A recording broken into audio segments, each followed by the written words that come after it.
Bonjour et bienvenue au coin lecture pour ce deuxième partage. Alors aujourd'hui, je voulais vous parler un petit peu de mes achats. J'étais à la librairie habituelle, et là j'ai trouvé deux livres. Je vais vous les montrer. Alors pour tout dire, c'est Narnia, c'est très très très connu. Vous avez dû voir peut-être le film ou peut-être lire les livres. Donc je vous incite à lire les livres parce que bah, moi j'ai pas vu le film exprès, je voulais déjà lire les livres et ensuite je regarderai pour voir si c'est fidèle.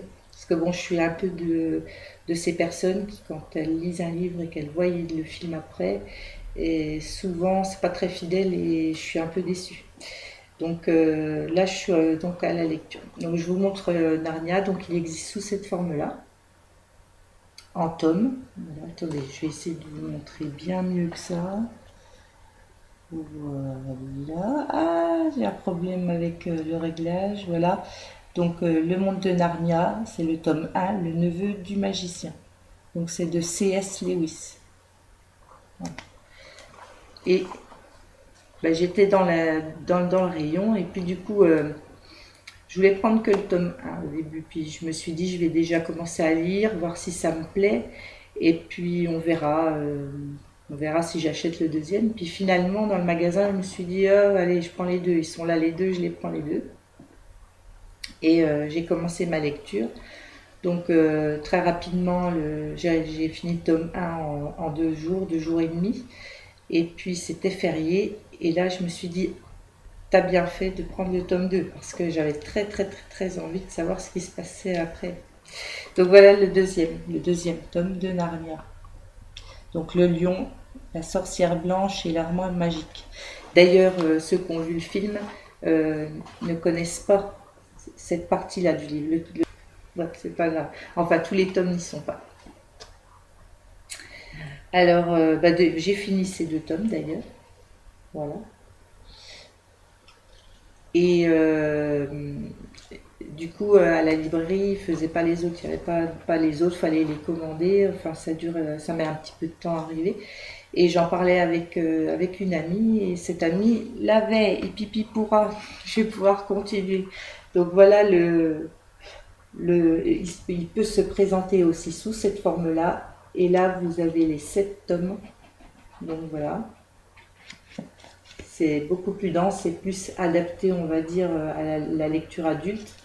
Bah oui, parce que dans les autres, c'est à partir de 9 ans. Et l'intérêt quand même de ces petits livres-là, c'est que, et moi j'aime beaucoup beaucoup, c'est qu'il y a des très très jolies illustrations.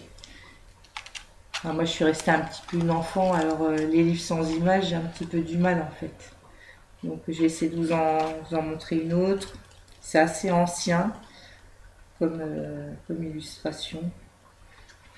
Voilà. Bon, il n'y en a pas beaucoup beaucoup, mais c'est assez joli. C'est très joli même. D'ailleurs des illustrations qu'on voit plus guère dans les livres aujourd'hui. Alors, ce que je voulais vous dire de Narnia, parce que c'est très dense, c'est très compliqué, donc je voulais déjà peut-être faire cette première présentation vidéo, et puis dans une seconde, je vais vous parler peut-être un petit peu de l'auteur, je vais faire comme ça.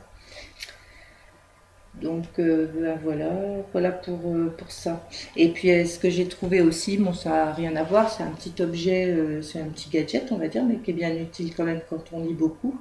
Donc ce sont les marque-pages. Donc j'ai trouvé ce genre de marque-pages. Moi ça fait longtemps que j'en ai et je trouve ça très très pratique. C'est un marque-page voilà, comme traditionnel, il est plié, mais par contre il y a 2 petits aimants, ce qui fait que le marque-page ne glisse pas. Donc ça c'est très très bien. Et j'en ai un deuxième, j'essaie de vous en montrer un autre. Voilà, alors il y a différents motifs. Là, en l'occurrence c'est un chat. Là, c'est le premier que je vous ai montré, c'est le Mont Saint-Michel, que j'aime beaucoup.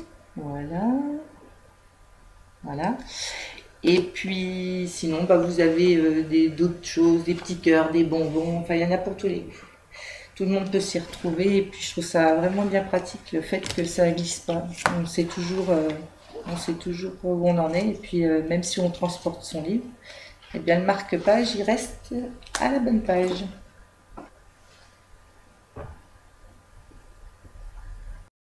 Moi, je vous sens impatient d'en savoir un peu plus sur cet auteur, donc Clive Stemple Lewis, mais appelé plutôt C.S. Lewis.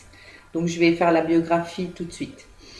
C'est parti, donc je ne l'ai pas appris par cœur par contre, donc je vais le lire un petit peu, hein, veuillez m'excuser. Donc Clive Stephen Lewis est né en 19... Ah bah, ça commence. Alors Clive Stephen Lewis, ouais, c'est un peu compliqué à dire. Clive Stephen Lewis est né à Belfast en 1898 et donc il est mort en 1963. Il est né dans une famille protestante et il perd sa mère d'un cancer à 9 ans. Donc ce qui va impacter sa vie, ça va être un gros choc qui va influencer dans ses décisions d'homme et se retrouver dans son écriture, bien évidemment. Donc vers 33 ans, en 1931, bon, la rencontre, je ne sais pas trop, mais en fait, en 1931, il se convertit au catholicisme sous l'influence de Tolkien. Tolkien qui est l'écrivain du Seigneur des Anneaux. Et c'est un très grand ami à lui. Et donc ils se rencontrent sûrement quelques années auparavant. Et puis il a une grosse influence sur lui. Et du coup, C.S. Lewis vient d'une famille protestante, mais du coup il va se convertir au catholicisme grâce à Tolkien. Tolkien est catholique et C.S. Lewis, lui, va être catholique anglican.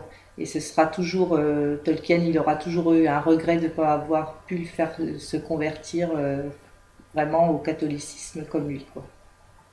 Donc ça aussi, ça va avoir une influence sur son écriture.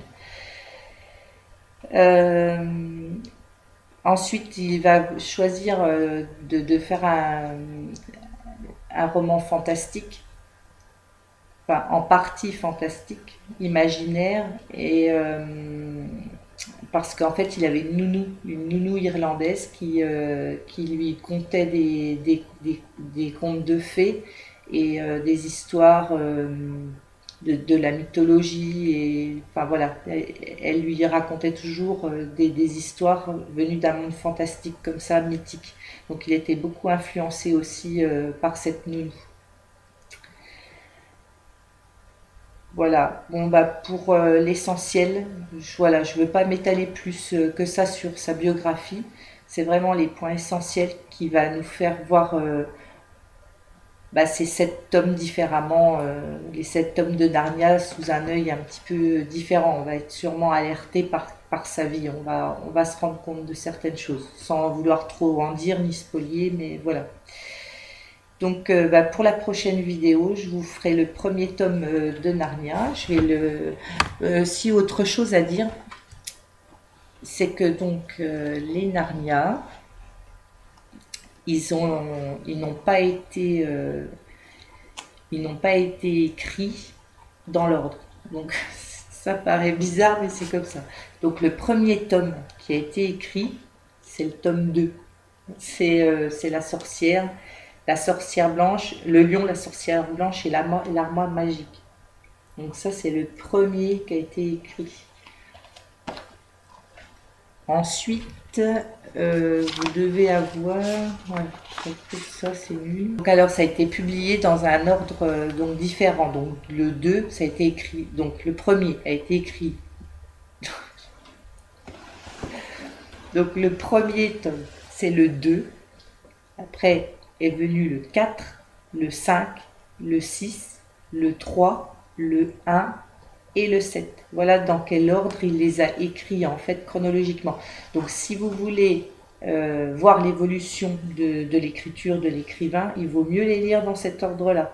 Parce que de toute façon, les tomes comment on va dire, sont indépendants. On peut comprendre l'histoire même si on les lit dans le mauvais ordre, hein. C'est pas très grave pour la compréhension de l'histoire. Par contre, Bah, comme moi je le savais pas, c'est en faisant des recherches que j'ai su ça après. Donc moi j'ai commencé bêtement par le un, le 2, le 3, le 4, le 5. Bon, voilà, je l'ai fait en suivant.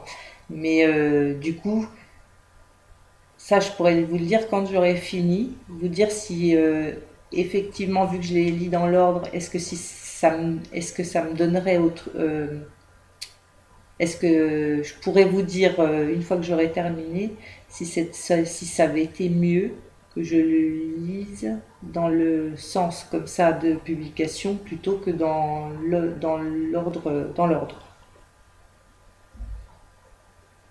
Je ne sais pas si c'est très clair. Mais donc je recommence. Ah, une fois que j'aurai terminé les Narnia, je vous dirai si ça donne quelque chose en plus de les lire dans le sens d'écriture ou dans le sens de la publication, c'est-à-dire un 2 3 4 5 6 7 ou alors 2 4 5. Ouais, je crois que je m'enfonce, mais bon. Donc je vous le dirai. À très bientôt.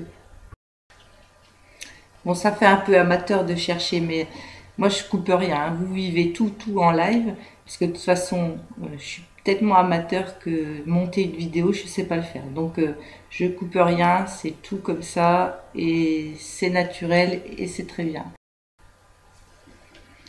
Bon, alors encore une petite chose. Vous avez compris que le 2 avait été écrit avant le 1, mais moi, la prochaine fois, c'est bien le 1 que je présenterai.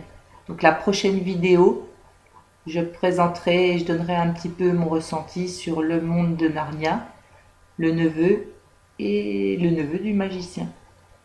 À très vite.